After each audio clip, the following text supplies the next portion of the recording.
नमस्कार दोस्तों। आज का हमारा पहला प्रश्न फाइंड द मिसिंग नंबर के पैटर्न के आधार पर है, जिसमें हमें एक सीरीज में कुछ नंबर्स दिए हुए हैं और हमें क्वेश्चन मार्क के स्थान पे आने वाली संख्या ज्ञात करनी है। इन सभी नंबर्स में आपस में एक लॉजिक लगा हुआ है, एक लॉजिक को ये फॉलो कर रहे हैं, वही लॉजिक हमको ढूंढना है और उसी के आधार पे क्वेश्चन मार्क के स्थान पे आने वाली संख्या ज्ञात करनी है। आइए शुरू करते हैं। इन नंबर्स को अगर हम ध्यान से देखें तो हम पाते हैं पहला नंबर है 8, दूसरा नंबर है 16, तीसरा है 43, फिर है 107 और फिर है 232। तो इन नंबर्स को देखने पे हम ये पाते हैं कि ये नंबर्स में जो अंतर है ये काफ़ी बड़े अंतर से एक दूसरे से बढ़ रहे हैं। जैसे पहले 8 था, फिर 16, फिर 43, फिर 107, मतलब संख्याओं में अंतर काफ़ी तेज़ी से, काफ़ी बड़े अंतर से बढ़ रही, ये संख्याएं एक दूसरे से काफ़ी बड़े अंतर से बढ़ रही हैं। तो जब भी संख्याएं काफ़ी ज़्यादा बड़े अंतर से बड़ी या छोटी हो रही हो तो हमें उस स्थिति में क्या करना चाहिए। हमें उस स्थिति में या तो फिर मल्टीप्लिकेशन या स्क्वायर या क्यूब वाली ट्रिक से हमारा उत्तर मिलने की संभावना ज़्यादा होती है। तो देखते हैं यहाँ पे क्या है। अगर हम देखें तो 8 से लेके 16 अगर हम करें तो इसमें अगर हम 2 का गुणा करें तो हमें 8 8 दूनी 16 मिलता है। लेकिन अगर 16 में 2 का गुणा करें तो 32 होता है। लेकिन यहाँ पे कितना दिया हुआ है, यहाँ पे हमें 43 दिया हुआ है। तो ये 2 के गुणे वाली ट्रिक तो यहाँ पे काम कर नहीं पाएगी। तो फिर हम क्या कर सकते हैं, हम ये कर सकते हैं इसमें स्क्वायर या क्यूब वाली ट्रिक लगा सकते हैं। तो स्क्वायर या क्यूब वाली ट्रिक अगर हम लगाएं तो यहाँ से यहाँ तक का अंतर कितना है, 8 का अंतर है। तो ये कितना हो जाएगा, 8 को हम कैसे लिख सकते हैं, 8 बराबर 2 का क्यूब। अगर 16 से लेके 23 का अंतर देखें तो ये कितना होता है, 16 में से 23 का अंतर होता है 27। 27 को हम कैसे लिख सकते हैं, 3 का क्यूब लिख सकते हैं। इसी प्रकार 43 से अगर 107 का अंतर देखें तो ये होता है 7 में से 3 गए तो 4 और 10 में से 4 गए तो 6, ये होता है 64। 64 को हम कैसे लिख सकते हैं, 64 को हम 4 के घन के रूप में, 4 के घन के रूप में, ये 3 का घन था, 4 के घन के रूप में लिख सकते हैं। इसी प्रकार अगर 107 और 232 का अगर अंतर निकालें तो ये कितना होता है, ये होता है 125 का। 125 को हम कैसे लिख सकते हैं, 5 के घन में लिख सकते हैं। तो संख्याओं में अंतर कैसे बढ़ रहा है, पहली दो संख्याओं के बीच में था 2 का घन का अंतर, दूसरी दो संख्याओं के बीच में 3 के घन का अंतर था, तीसरी और चौथी के बीच में 4 के घन का था, चौथी और पांचवी के बीच में 5 के घन का था। तो पांचवी और छठी के बीच में 6 के घन का अंतर हो जाएगा। 6 का घन कितना होता है, 6 का घन मतलब 216। तो ये दोनों संख्याएं जुड़ जाएंगी, कितनी होगी, 232 और 216 दोनों को जोड़ते हैं तो ये कितना होता है, 6 और 2 8 और एक ये 4 और 4 8। तो क्वेश्चन मार्क के स्थान पे 448 आएगा। ऑप्शन नंबर 2 हमारा सही उत्तर हो जाएगा। आइए बढ़ते हैं अगले प्रश्न की ओर।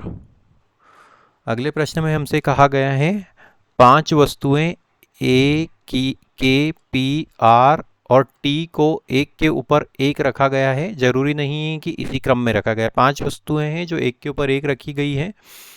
उसमें कुछ और आगे हमको जानकारी दी हुई है, जैसे के और पी के बीच में केवल टी है, पी और पी के नीचे है, आर पी के ठीक नीचे है, ए टी से 3 स्थान नीचे है। सबसे नीचे कौन सी वस्तु है ये हमें ज्ञात करनी। तो 5 वस्तुएं हैं, कौन कौन सी हैं, वो हैं ए, के, पी, आर और टी। ये एक के ऊपर एक रखी गई हैं। अब हमें इनका वास्तविक क्रम ज्ञात करना है। ऐसा ज़रूरी नहीं है कि ये इसी क्रम में एक के ऊपर एक रखी गई हैं। तो अब हमसे क्या कहा गया है, सबसे पहले कहा गया है कि के और पी के बीच में केवल टी है। के और पी के बीच में केवल टी है। अगर मान लेते टी यहाँ पे है तो इसके ऊपर के होगा और नीचे पी होगा। एक स्थिति ये बनती है और दूसरी स्थिति क्या बनती है, टी अगर बीच में है तो पी ऊपर भी हो सकता है और के नीचे भी हो सकता है। ये दो संभावनाएं हमारे पास बनती है इस वाक्य की, इस जानकारी के आधार पे। अब हमसे क्या कहा गया है आगे, पी के नीचे है, पी के नीचे है मतलब के जहाँ पे भी है उसके नीचे पी है। तो इस स्थिति में अगर हम देखें तो के ऊपर है और पी नीचे है, तो ये कौन सा वाला समूह लिया जाएगा, ये वाला लिया जाएगा, जिसमें क्या है, इस सिचुएशन बन रही है के पी के टी और पी। तो ये दोनों वाक्य जो हैं उनकी कंडीशन यहाँ पे सेटिस्फाई हो रही है। के और पी के बीच में केवल टी है, तो यहाँ पे के और पी के बीच में केवल टी है, और पी के नीचे है, के ऊपर है पी नीचे।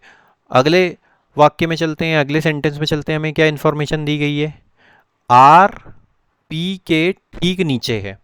ठीक नीचे मतलब एकदम बाद में, एकदम नीचे।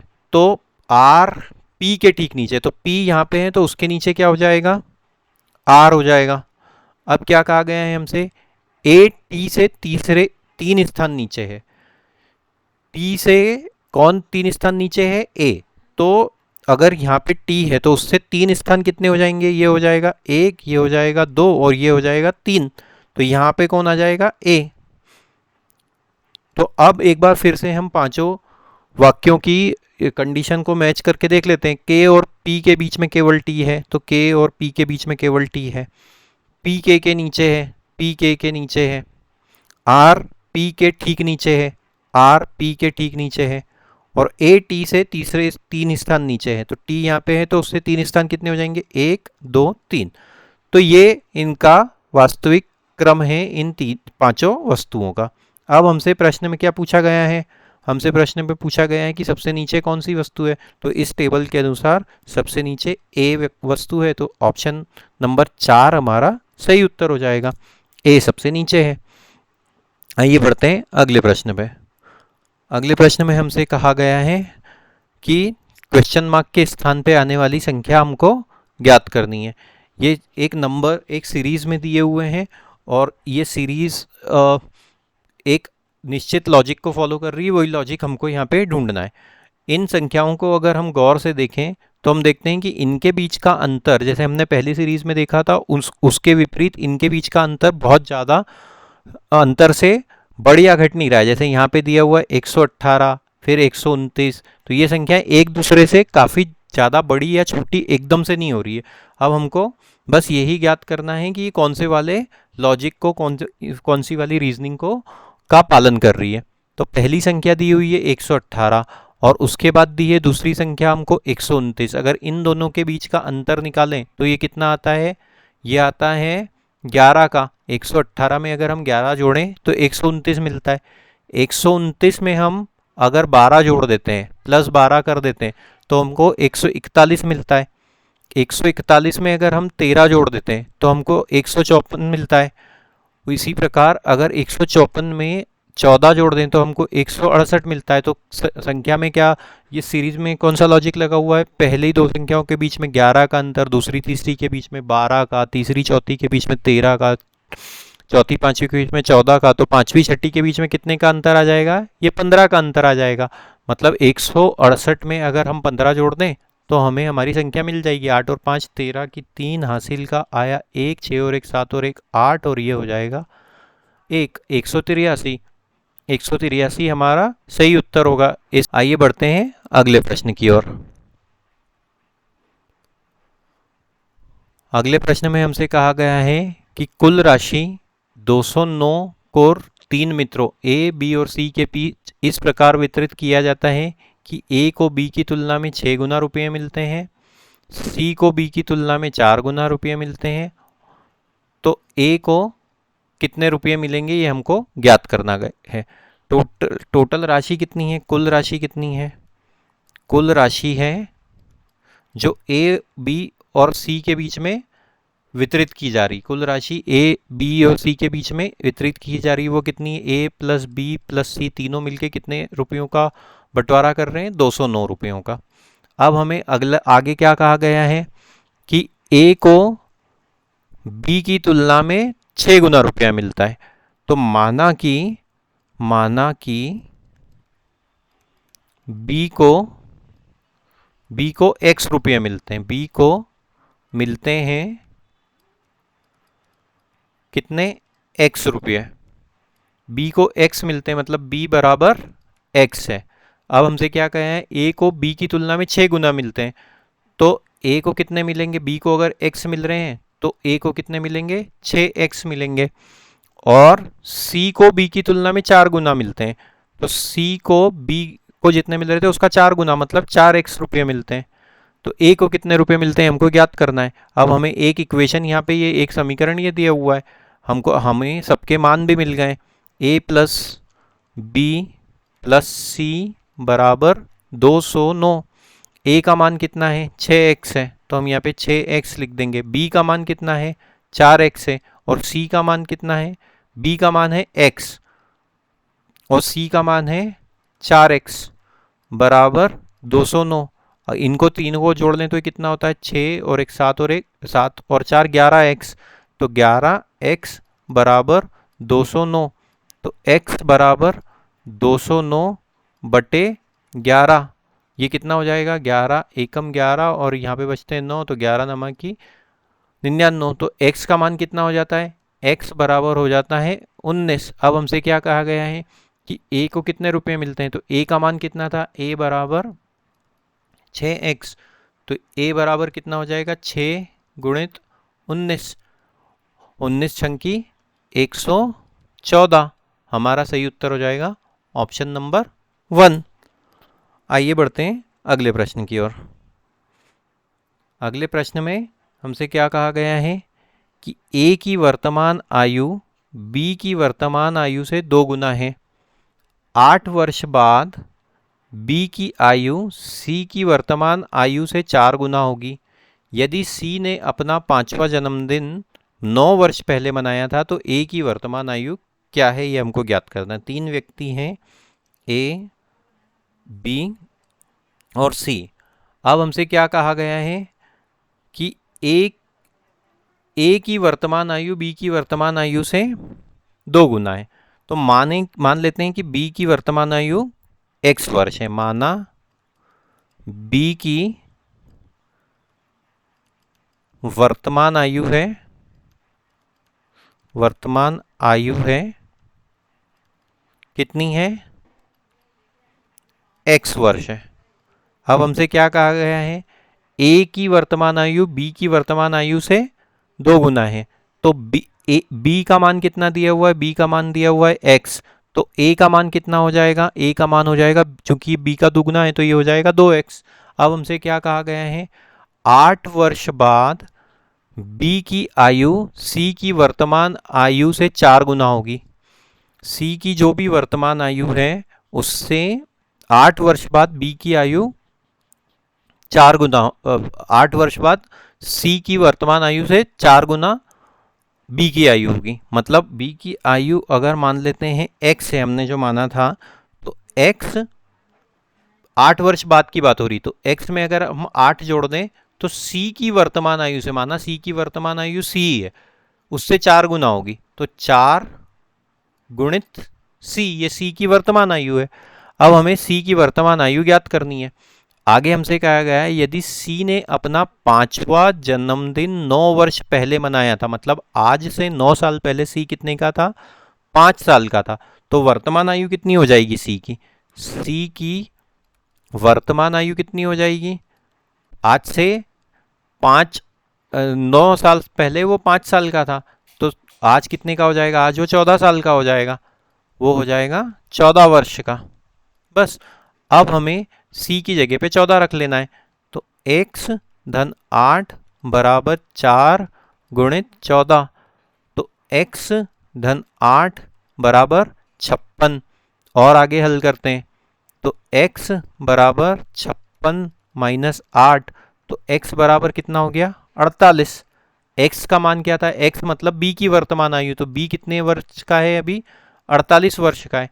हमसे क्या पूछा गया है, a की वर्तमान आयु पूछी गई है। a का मान क्या था 2x, क्योंकि a की आयु वर्तमान आयु b की वर्तमान आयु से दुगनी है। तो a बराबर कितना है 2x, मतलब 2 गुणित 48। तो a की वर्तमान की आयु कितनी हो जाएगी 96 वर्ष a की वर्तमान आयु हो जाएगी। ऑप्शन नंबर 2 हमारा सही उत्तर हो जाएगा। आइए बढ़ते हैं अगले प्रश्न की ओर। अगले प्रश्न में हमसे कहा गया है निम्नलिखित में कौन सा शब्द दी गई सूची की प्रवृत्ति का अनुसरण करता है। इसमें हमें कुछ अल्फ़ाबेट्स के समूह दिए हुए हैं और वो एक निश्चित प्रवृत्ति, एक ट्रेंड को फॉलो कर रहे हैं, उसी ट्रेंड का पता करके हमको रिक्त स्थान के पे आने वाले समूह को ज्ञात करना है। अब इस समूह में अगर हम देखें तो कुल कितनी संख्याएं हैं, कुल कितने लेटर्स हैं, 1 2 3 4 5 6 7 8, 1 2 3 4 5 6 7, माफ कीजिएगा 7 हैं, पहले वाले में भी 7 है, इसमें भी 7 हैं, 1 2 3 4 5 6 7, इसमें भी 7 हैं, 1 2 3 4 5 6 7, इसमें भी 1 2, कुल 7 समूह की ये संख्या है। अब अगर हम देखें इसमें क्या दिया हुआ है, कैपिटल ए दिए हुए हैं कितनी बार, 1 2 3 4 5, फिर एक स्मॉल ए दिया हुआ है और फिर 7वें नंबर पे फिर से कैपिटल ए है। अगले समूह में कैपिटल ए 1 2 3 4 बार दिया है, यहाँ पे 5 बार दिया था, यहाँ पे 4 बार दिया है, फिर आ गया स्मॉल ए, और उसके बाद यहाँ इस समूह में एक बार कैपिटल ए था आखिरी में, यहाँ पे 2 बार है। अब बढ़ते हैं अगले समूह में, अगले समूह में क्या दिया हुआ है, 1 2 3 बार कैपिटल ए दिया हुआ है, फिर स्मॉल ए आया और आखिरी में फिर कैपिटल ए 3 बार दिए हुए हैं, 1 2 3। तो यहाँ पे क्या ट्रेंड चल रहा है, पहले चल रहा था यहाँ पे था 5 1 5 स्मॉल ए 1, यहाँ पे है 4 स्मॉल ए 2, यहाँ पे 3 स्मॉल ए 3, आगे क्या हो जाएगा ये 2 स्मॉल ए 4, क्योंकि यहाँ पे 2 बार ए है, यहाँ पे 4 बार कैपिटल ए दिया हुआ है, बीच में स्मॉल ए है, फिर क्या हो गया ये ट्रेंड 1 स्मॉल ए 5, इस तरीके से दिया हुआ है। तो अब ये क्या हो जाएगा, यहाँ पे ये हो जाएगा स्मॉल ए और उसके बाद 6, क्योंकि इन सबका योग कितना था, 1 और 5 6, 2 और 4 6, 3 और 3 6, 4 और 2 6, 5 और 1 6, तो ये ए शुरू में आ जाएगा और उसके बाद कैपिटल ए 5 बार आ जाएगा। ये हमारा सही उत्तर होगा, इस प्रश्न का सही उत्तर। प्रश्न की ओर, अगले प्रश्न में हमसे कहा गया है निम्नलिखित शब्दों को तार्किक एवं सार्थक क्रम में व्यवस्थित करिए। तार्किक एवं सार्थक क्रम में हमको निम्नलिखित शब्दों को व्यवस्थित करना है।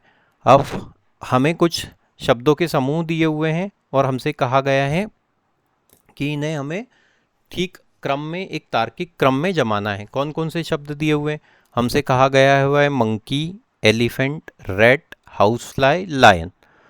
तो ये 5 हमें जानवरों के नाम दिए हुए हैं। अब हमें इनको अगर जमाएं तो हम इनको इनके साइज़ के हिसाब से जमा सकते हैं। जैसे हाउस फ्लाई सबसे पहले आना चाहिए क्योंकि सबसे छोटी होती है, ये छोटे या बड़े के क्रम में अगर हम जमाएं तो चौथे नंबर पे आएगी हाउस फ्लाई, ये सबसे छोटा क्रिएचर है, सबसे छोटा इस समूह में। उसके बाद तीसरे नंबर पे क्या आएगा, तीसरे नंबर पे आएगा रैट। रैट मतलब चूहा, हाउस फ्लाई से चूहा बड़ा होता है। फिर इससे बड़ा क्या है, चूहे से बड़ा, मंकी, एलिफेंट या लायन। तो पहले नंबर पे है मंकी, मंकी समूह में अब अगले नंबर पे बड़ा है। उसके बाद क्या बचता है हमारे पास, एलिफेंट और लायन। तो लायन एलिफेंट से छोटा होता है, तो 5वें नंबर पे लायन आया।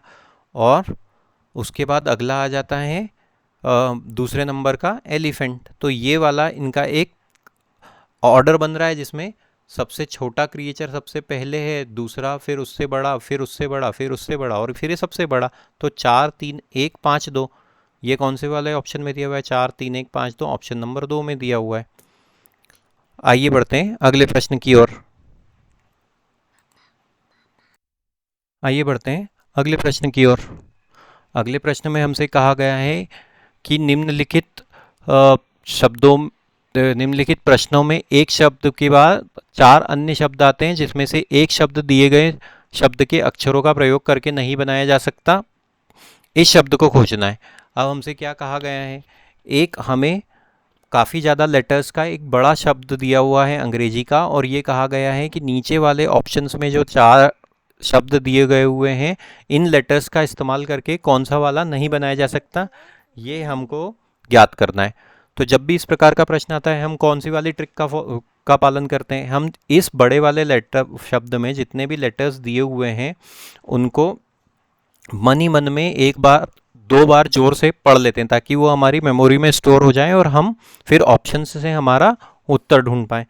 तो आइए शुरू करते हैं। जैसे यहाँ पे दिया हुआ है D, E, T, E, R, M, I, N, A, T, I, O, N. एक बार फिर से D, E, T, E, R, M, I, N, A, T, I, O, N. Options पे चलते हैं। पहला है D, E, T, E, N, T, I, O, N. ये सभी लेटर्स हमने पढ़े हैं। अगले पे चलते हैं। डी, ई, एस। हमने एस नहीं पढ़ा कहीं पे भी। गौर से देखें तो यहाँ पे कहीं पे भी एस मिलता भी नहीं है, बाकी के सब लेटर्स मिलते हैं। तो ऑप्शन नंबर 2 हमारा सही उत्तर हो जाएगा। डेस्टिनेशन ऐसा वर्ड है जो हम ऊपर इस लेटर में इस वर्ड में दिए हुए लेटर्स का उपयोग करके नहीं बना सकते। आइए पढ़ते हैं अगले प्रश्न की ओर। अगले प्रश्न में हमसे कहा गया है दिए गए उत्तरों में से हमको लुप्त संख्या का चयन करना है, मतलब क्वेश्चन मार्क के स्थान पे आने वाली संख्या ज्ञात करनी है। इस टेबल को अगर हम ध्यान से देखें तो हम पाते हैं कि ये जो नीचे वाली थर्ड रो में दी हुई संख्याएं हैं वो बाकी की संख्याओं की तुलना में काफ़ी ज़्यादा बड़ी है। जैसे यहाँ पे दिया हुआ है 4, यहाँ पे दिया हुआ है 5 और नीचे दिया हुआ है 89। इसी प्रकार यहाँ दिया हुआ है 3, यहाँ पे दिया हुआ है 4 और यहाँ पे दिया हुआ है 43। तो जब भी ऐसा हो कि संख्याएं तुलनात्मक रूप से काफ़ी ज़्यादा बड़ी है, काफ़ी ज़्यादा छोटी हो, तो फिर हमें मल्टीप्लिकेशन या फिर स्क्वायर या क्यूब की ट्रिक से आंसर मिलने की संभावना ज़्यादा होती है। तो इसमें देखते हैं हम इसको कैसे मल्टीप्लिकेशन से उत्तर आ सकता है क्या। 4 और 5 का अगर हम गुणा करें तो हमें 20 मिलता है, यहाँ पे दिया हुआ है 89। इसी प्रकार 3 और 4 का गुणा करने पे हमें 12 मिलता है, यहाँ दिया है 43। तो मल्टीप्लिकेशन से तो उत्तर मिल नहीं रहा है। और कैसे ला सकते हैं, अगर हम 4 का क्यूब कर दें, 4 का क्यूब कर दें तो हमको मिलता है 64 और 5 का अगर वर्ग कर दें तो हमें मिलता है 25 और अगर इन दोनों को जोड़ दें तो ये होता है 89। मतलब पहली संख्या का क्यूब किया और दूसरी संख्या का वर्ग किया तो हमें तीसरी, और इन दोनों को जोड़ दिया तो फिर हमें तीसरी संख्या मिलती है। देखते हैं दूसरे वाले कॉलम में भी यही हो रहा है क्या। पहली संख्या है 3, इसका क्यूब किया तो हमें मिलता है 27 और दूसरी संख्या का स्क्वायर किया, वर्ग किया तो हमें मिलता है 16। इन दोनों को अगर जोड़ दें तो 7 और 6 13, हासिल का आया 1, 2 और 2 4, तो हमें मिलता है 43। मतलब क्या हो रहा है, यहाँ पे पहली रो वाली संख्या का क्यूब किया जा रहा है, दूसरी रो वाली संख्या का वर्ग किया जा रहा है, स्क्वायर किया जा रहा है, दोनों को जोड़ के उत्तर प्राप्त किया जा रहा है। तो यहाँ पे क्या हो जाएगा, यहाँ पे 1 का क्यूब हो जाएगा और 2 का वर्ग हो जाएगा। तो 1 का क्यूब होता है 1 और 2 का वर्ग होता है 4। दोनों को अगर जोड़ दें तो क्या मिलता है 5। तो उत्तर क्या प्राप्त होगा, हमको 5 प्राप्त होगा। ऑप्शन नंबर 3 हमारा सही उत्तर हो जाएगा। आइए बढ़ते हैं अगले प्रश्न पे। अगले प्रश्न में हमें फिर से क्वेश्चन मार्क के स्थान पे आने वाली लुप्त संख्या ज्ञात करनी है, जिसमें हमसे ये कहा गया है कि इन दो अनुपात वाली संख्याओं में जो संबंध है, जो लॉजिक को ये फॉलो कर रही है, उसी लॉजिक के आधार पे हमको क्वेश्चन मार्क के स्थान पे आने वाली चौथी संख्या ज्ञात करनी है। तो कौन कौन सी संख्याएं दी हुई है हमको यहाँ पे, हमको दिया हुआ है 72 और इसके सामने अनुपात में दिया हुआ है 90, 72 और 90। अब इसको अगर हम सीधे से हल करने जाएं तो हमें ऐसा कोई भी लॉजिक नहीं मिलता जिससे हम 72 ज्ञात कर सकें। 72 में अगर हम 18 जोड़ें तो 90 की प्राप्ति होती है, और अगर इसमें हम 18 जोड़ देते हैं तो कितना मिलता है हमको, 156। और 18 जोड़ने पे ये 8 और 6 14, हासिल का आया 1, हासिल का आया 1 और 5 और 1 6 और 1 7 और ये, तो 174 हमको कहीं पे भी ऑप्शन में नहीं है, मतलब ये जोड़ के तो ये नहीं मिला है। इसको फिर हम मल्टीप्लिकेशन या डिवीज़न से या गुणा या भाग करके उत्तर प्राप्त करने की कोशिश करते हैं। तो 72 से हम कैसे गुणा करें कि 90 आ जाए, ऐसा भी कुछ नहीं मिल रहा है। 72 को हम कैसे लिख सकते हैं, 72 लिखा जा सकता है 8 गुणित 9, 8 नमा की 72।